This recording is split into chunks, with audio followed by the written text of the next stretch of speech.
ang ilang pong mga nasa construction business, no, yung mga miyembro po ng Philippine Contractors Association, nagparamdam na even sa ilang pong mga pribadong proyekto na may notisya na nagtaas na daw po ang presyo ng bakal, yung pong simento, yung mga imported po, meron na rin pong paramdam, at yung pong mga ginagamit nila sa konstruksyon. Kaya po, mukhang may porsyento na po ng taas sa construction cost. Kapag ang pinag-uusapan natin po ay pagawaing bayan, DPWH projects na nagpabid na po ng mga proyekto sa mga contractors na ito, kumusta po ngayon ang presyuhan po ng proyekto?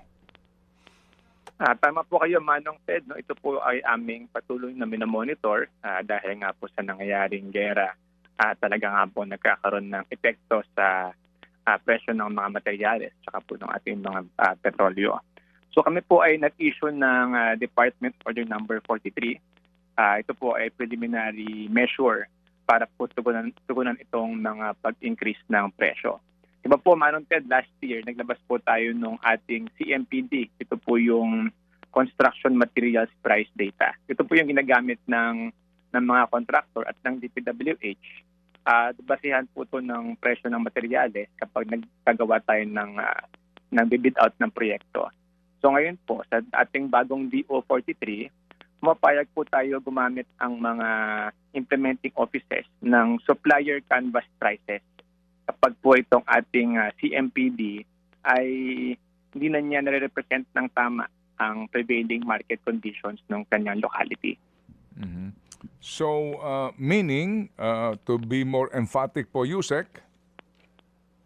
Yes po. Bali, halimbawa po, isa pong District Engineering Office na mayroong proyekto, kapag po yung mga presyo doon ng materyales ay hindi na po sila tugma doon sa ating nilabas na CMPD, pinapayagan na po natin sila gumamit po ng canvas prices, meaning magkukuha po sila ng 3 quotation from reputable suppliers at yun pong median noon, yun na po ang kanilang gagamiting presyo. So in other words, they can use the canvas prices instead of the prices in the CMPD. Anong Ted?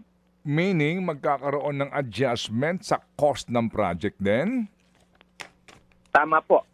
Doon po sa materialis po, no, na yung presyo po ng materialis. Therefore, aangat po yun kapag po umangat yung presyo ng materialis. And meaning, magkakaroon ng dagdag na gastos ang gobyerno? Ganun po mangyayari, Manong Ted. Pero kapag po kasi siyempre po, ano po rin yun kailangan po within ka pa rin sa budget na nakaalat sa project. Kapag po mag-exceed ka na nung budget, meron na pong ibang proseso para doon, no? Siyempre kasi wala na pong allotment ng pagkukuha na ng pera po. Mga kapatid, para sa iba pang mga balita at impormasyon, sundan niyo po kami sa X, Instagram, Facebook at syempre sa TikTok, True Network PH. Mag-subscribe din po kayo sa aming YouTube channel, True Network. May website din po tayo, truenetwork.ph. At pwede nyo rin po kaming mapanood sa Channel 19 ng aming True FM TV. Lagi pa rin makinig sa radyo dito po sa 105.9 True FM dahil dito, laging true sa'yo, kapatid. Ito tayo sa